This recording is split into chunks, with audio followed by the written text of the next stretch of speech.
Assalamualaikum warahmatullahi wabarakatuh. Perkenalkan, saya Kirana Chandrasari, dosen tetap Prodi D3 Kebidanan, jurusan Kebidanan, Poltekkes Kemenkes Banten. Pada kesempatan kali ini, saya akan menyampaikan terkait mata kuliah yang saya ampu, yang sesuai dengan bidang keahlian saya, yaitu mata kuliah Teori Asuhan Kebidanan Esensial Kehamilan. Mata kuliah ini ditujukan untuk mahasiswa tingkat 1 semester 2 Prodi D3 Kebidanan dengan kode mata kuliah BD 52424 dengan bobot 2 SKS Story. Mata kuliah ini diselenggarakan sebanyak 16 kali pertemuan tatap muka dengan rincian 14 kali pertemuan materi, 1 kali pertemuan ujian tengah semester atau UTS, dan 1 kali pertemuan ujian akhir semester atau UAS. Mata kuliah ini berfokus kepada kemampuan mahasiswa tentang asuhan kebidanan kehamilan normal yang meliputi 1. Konsep dasar asuhan kehamilan, 2. Faktor-faktor yang mempengaruhi kehamilan, 3. Perubahan yang terjadi pada ibu hamil dan tanda-tanda kehamilan, 4. Kebutuhan dasar ibu hamil sesuai dengan tahapan perkembangan, 5. Identifikasi masalah kesehatan pada kehamilan awal dan lanjut, mulai dari pengenalan tanda bahaya hingga penyulit atau komplikasi pada masa kehamilan, serta upaya-upaya promotif dan preventif terkait dengan asuhan kebidanan kehamilan. Adapun capaian pembelajaran lulusan atau CPL Prodi pada mata kuliah ini meliputi CPL 1 sebesar 60%, yaitu lulusan mampu melakukan asuhan kebidanan esensial, deteksi dini, dan mendokumentasikannya dengan menggunakan pendekatan manajemen kebidanan pada bayi baru lahir atau neonatus, bayi, balita, dan anak prasekolah, masa kehamilan, masa persalinan, masa nifas dan menyusui, termasuk asuhan kebidanan kolaborasi pada kesehatan jantung ibu dan anak, serta pelayanan keluarga berencana di masyarakat sesuai dengan standar profesi dan kode etik. Dan CPL 5 sebanyak 40% lulusan mampu menyusun laporan dari hasil kerja individu dan juga kelompok secara akurat, sahih, dan dapat dipertanggungjawabkan. CPL berikut telah tertuang di dalam RPS dan telah divalidasi oleh Ketua Jurusan Kebidanan Poltekkes Kemenkes Banten. Adapun CPMK atau capaian pembelajaran mata kuliah yang diharapkan adalah 1. CPMK 1 sebanyak 15% menjelaskan konsep dasar asuhan kehamilan, menguraikan tentang anatomi, fisiologi organ reproduksi wanita, dan fisiologi kehamilan. Adapun CPMK 2 sebanyak 20% mengidentifikasi tanda-tanda kehamilan dan faktor-faktor yang mempengaruhi kehamilan. Selanjutnya, CPMK 3 sebanyak 30% menganalisis ketidaknyamanan pada ibu hamil trimester 1, 2, dan 3, serta cara mengatasinya. CPMK 4 sebanyak 10% menganalisis kebutuhan dasar ibu hamil sesuai dengan tahapan perkembangan. CPMK 5, 10% mengidentifikasi masalah kesehatan pada kehamilan awal dan juga kehamilan lanjut. CPMK 6 sebanyak 15% mengidentifikasi pengenalan tanda bahaya masa kehamilan, penyulit, dan juga komplikasi masa kehamilan, serta upaya-upaya promotif dan preventif terkait dengan asuhan kebidanan kehamilan. 3 komponen utama dalam proses pembelajaran adalah delivery, interaction, and assessment atau DIA. Adapun untuk delivery, saya memberikan materi serta RPS yang dapat diunduh langsung oleh semua mahasiswa melalui website siakat.poltekkes Banten serta presentasi interaktif yang dilakukan langsung secara tatap muka untuk mendukung pemahaman mahasiswa.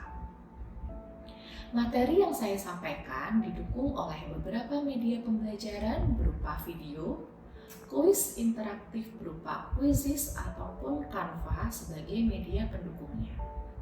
Selanjutnya, untuk interaction, saya melibatkan komunikasi dua arah antara dosen dan mahasiswa berupa diskusi dan tanya jawab dan juga kolaborasi.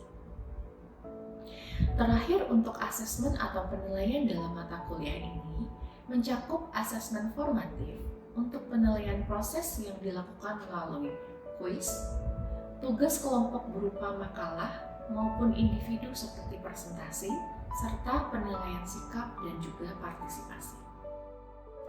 Lalu asesmen sumatif untuk penilaian akhir berupa ujian tengah semester atau UTS dan ujian akhir semester atau UAS.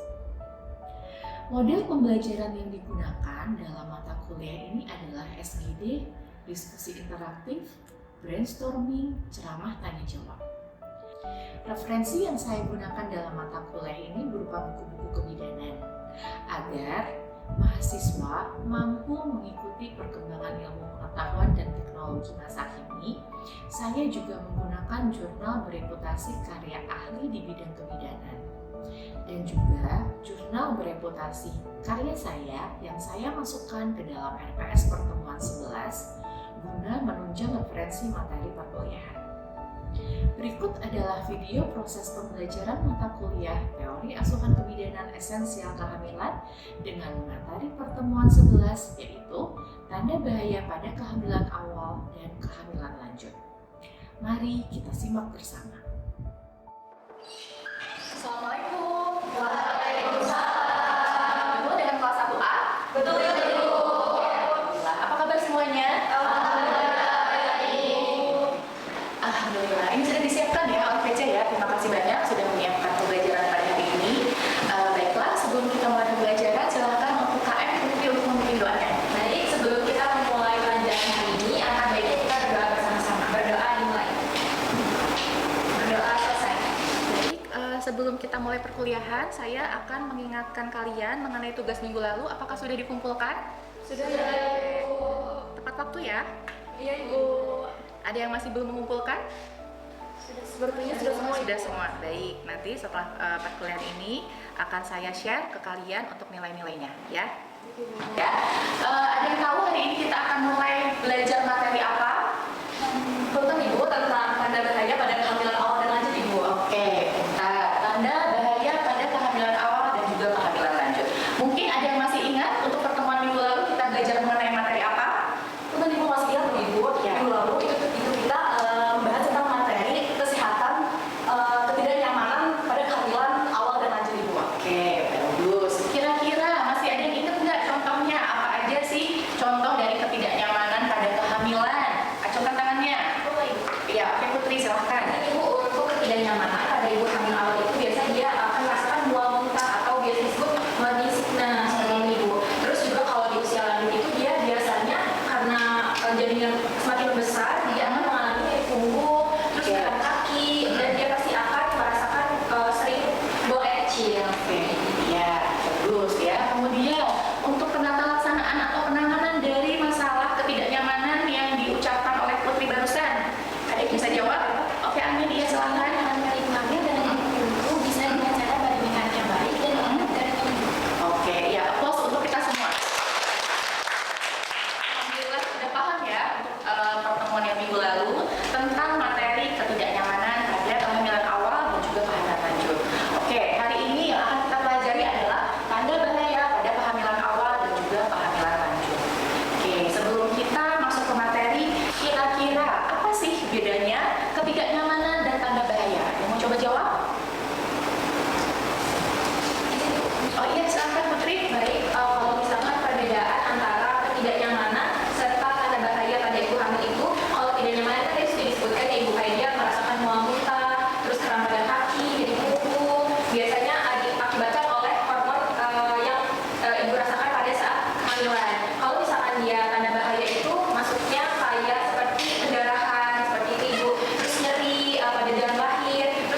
ketidaknyamanan pada kehamilan dan juga tanda bahaya pada kehamilan adalah dari sisi fisiologi dan juga patologinya.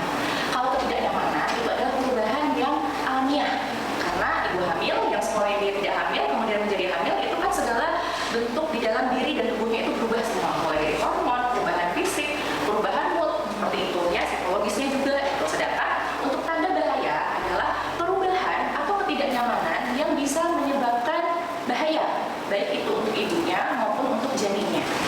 Oke, baik, sebelum kita masuk ke dalam materi hari ini tentang tanda bahaya pada kehamilan, yuk kita coba lihat nih, ada 4 gambar di depan. Kira-kira menurut kalian mana yang termasuk ke dalam gambar ketidaknyamanan dan mana yang masuk ke dalam ciri-ciri atau tanda bahaya dari 4 gambar di atas? Siapa yang mau coba jawab? Ini jawab. Ya, silahkan Putri. Untuk gambar 1 itu sepertinya mola ibu tanda bahaya pada kehamilan. Terus untuk gambar kedua dia itu kram kaki, dia termasuk ketidaknyamanan. Terus gambar 3 itu dia kayaknya ini ya sakit perut gitu, dia bisa jadi tanda bahaya juga sih ibu, takutnya dia ada mengalami pendarahan juga. Terus untuk gambar keempat itu dia masuk ke tanda bahaya, dia sosio ibu. Gambar keempat. Oke, ya baik, terima kasih Putri. Nanti kita akan coba bahas satu-satu ya, apakah jawaban dari Putri itu sudah tepat atau perlu disempurnakan kembali. Oke ya, baik, kita mulai untuk materi yang pertama. Ada hiperemesis gravidarum. Apa sih hiperemesis gravidarum? Mual dan muntah. Bagus. Ini adalah makanan sehari-hari kalian sebagai seorang bidan. Nah, pada saat ada pasien yang datang, itu rata-rata pada awal kehamilan keluhannya adalah mual, muntah berlebih. Ya, ingat yang saya ucapkan ada kata berlebihnya. Ketika dia mual, muntah tapi masih dalam batas normal, itu dinamakan emesis gravidarum. Ya, untuk emesis gravidarum tidak kita masukkan ke dalam tanda bahaya, tapi masuknya ke dalam ketidaknyamanan. Tuh, tapi karena kita bicara materi tentang tanda bahaya, hari ini kita mengupas semua tanda bahaya apa aja pada kehamilan awal dan kehamilan lanjut. Untuk hiperemesis gravidarum ini kita masukkan ke dalam tanda bahaya karena sudah tidak normal, di luar batas normal. Mual muntah wajar, ya, karena ada perubahan hormon. Tapi ketika mual muntah berlebih, itu dia salah satu tanda bahaya. Oke, di sini pun ada tingkatan hiperemesis itu sampai ada 3. Ada tingkat 1, tingkat 2, tingkat 3.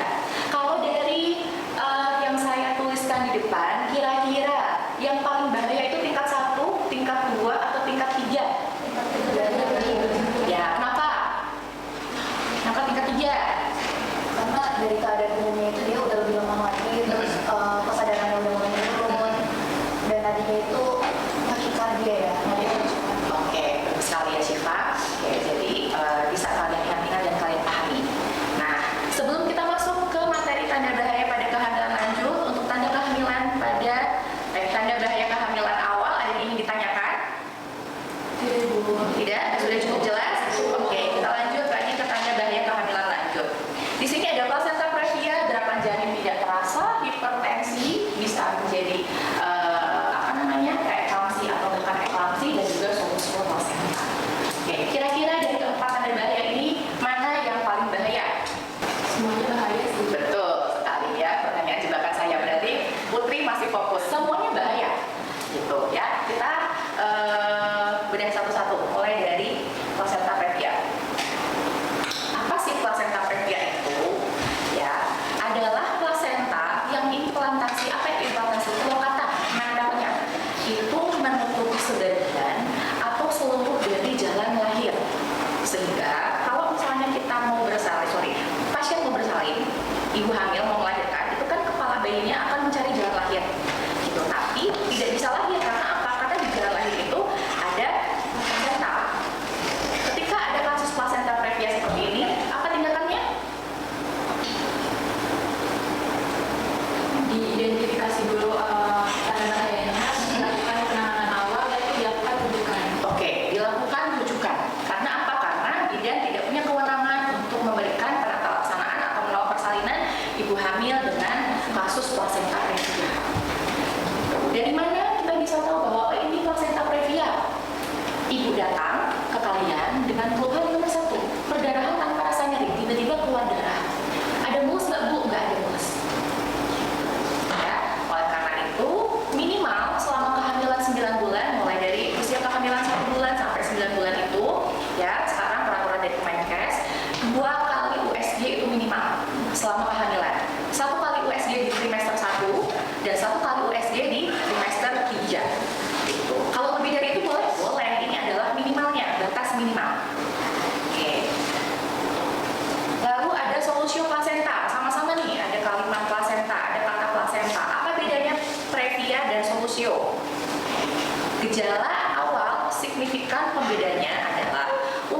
solusio plasenta itu ibu merasa kesakitan, nyeri.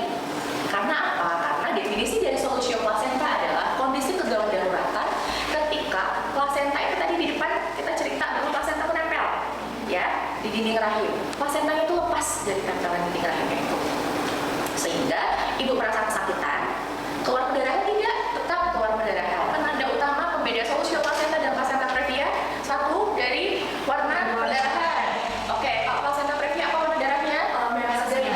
Oke, bagus, good job. Kalau untuk solusio plasenta, coklat hitam. Oke, kemudian dari sisi ibunya, mana yang ibunya merasa nyeri dan tidak nyeri? Previa nyeri atau nggak nyeri? Oh, previa nyeri. Kalau solusio itu gini. Oke, ya. Ada lagi pembeda ketiga? Coba.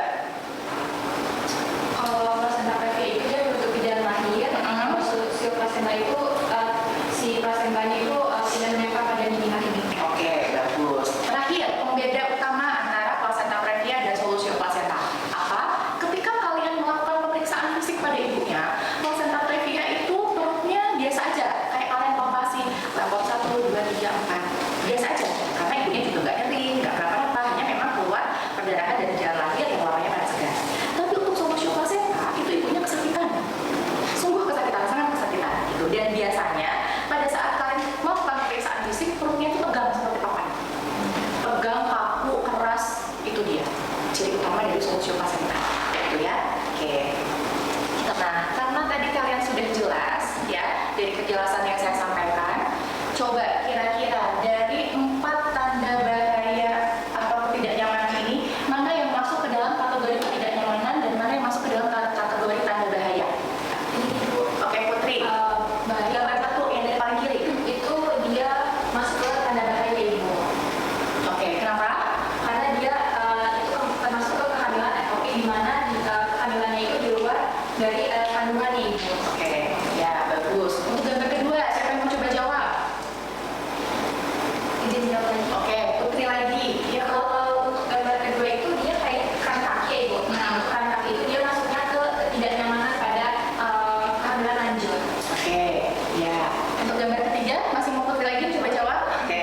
Kalau gambar ketiga karena terlihat seperti mirip tubuh ya, karena itu kayaknya kehamilannya udah lanjut juga, dan dia itu masuk ke ketidaknyamanan. Oke, iya. Untuk gambar yang keempat, Gambar yang keempat itu masuk ke tanda bahaya ibu karena si plasentanya menutupi jalan lahir. oke, ya. Sudah betul semua jawabannya. Sampai sini ada yang ingin ditanyakan sebelum saya mengakhiri pertemuan? Cukup, paham? Oke, kalau kalian sudah paham, saya yang bertanya. Ya, pertanyaannya adalah coba sebutkan perbedaan dari plasenta previa dan solusio plasenta. Siapa yang mau coba jawab? Izin ibu. Iya, Syifa.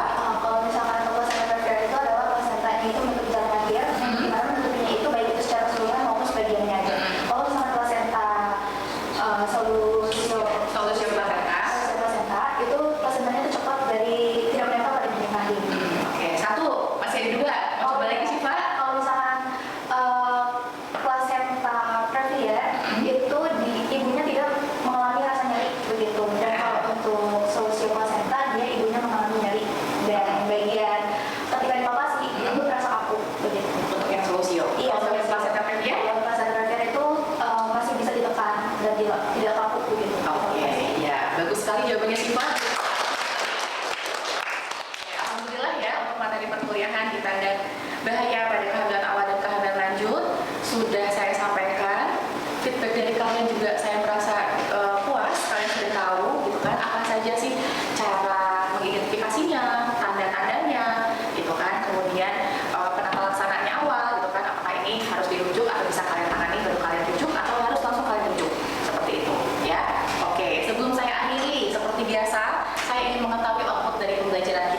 Bismillahirrahmanirrahim, kita mulai kuisnya dari sekarang.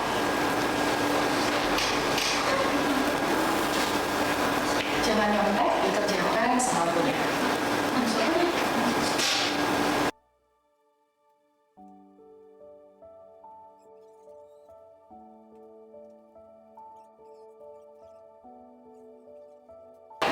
Oke, baik, terima kasih untuk kuisnya sudah selesai.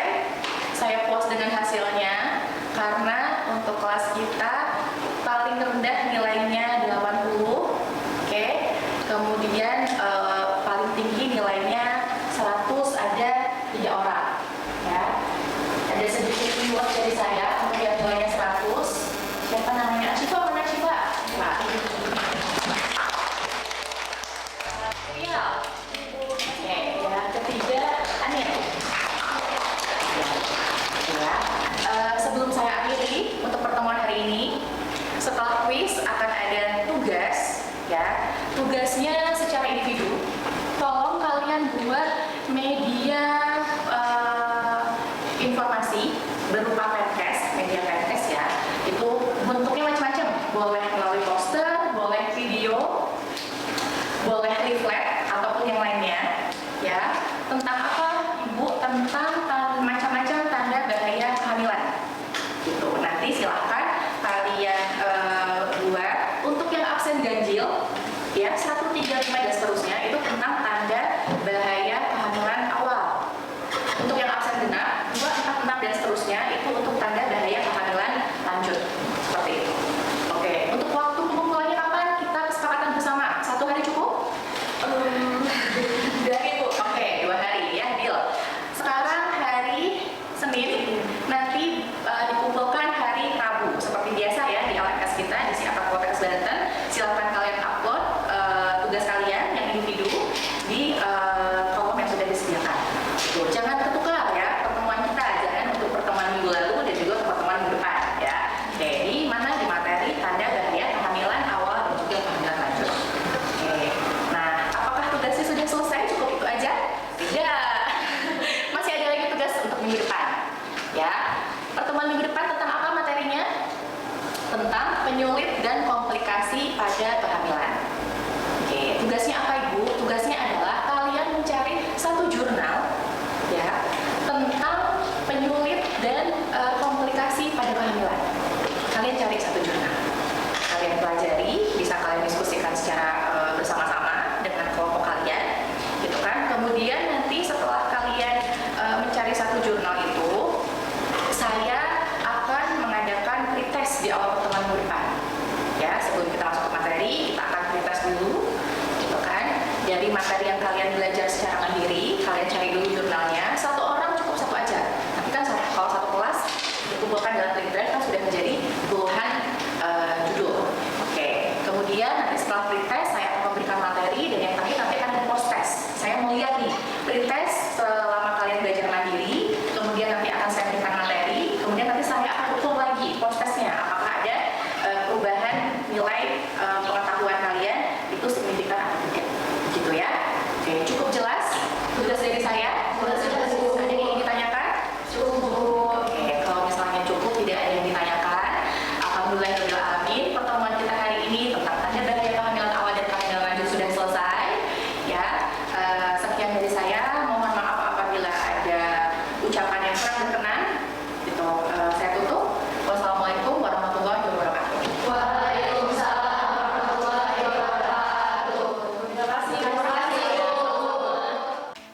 Sekian proses rekaman video pembelajaran untuk mata kuliah teori asuhan kebidanan esensial kehamilan pada mahasiswa tingkat 1 semester 2 Prodi D3 Kebidanan jurusan Kebidanan Poltekkes Kemenkes Banten. Video ini digunakan sebagai salah satu syarat penyusunan dokumen pernyataan diri dosen dalam unjuk kerja Tridharma Perguruan Tinggi atau PDD UKTPT sertifikasi dosen gelombang 1 tahun 2026. Sebelum menutup video ini, saya mengucapkan terima kasih kepada para pimpinan dari Poltekkes Kemenkes Banten dan juga para pimpinan dari jurusan Kebidanan Poltekkes Kemenkes Banten Tidak lupa kepada Bapak Ibu rekan sejawat dari Poltekkes Kemenkes Banten dan juga dari jurusan kebidanan Poltekkes Kemenkes Banten, serta seluruh pihak yang terlibat di dalam pembuatan video ini. Terima kasih atas dukungan dan kerjasamanya. Wassalamualaikum warahmatullahi wabarakatuh.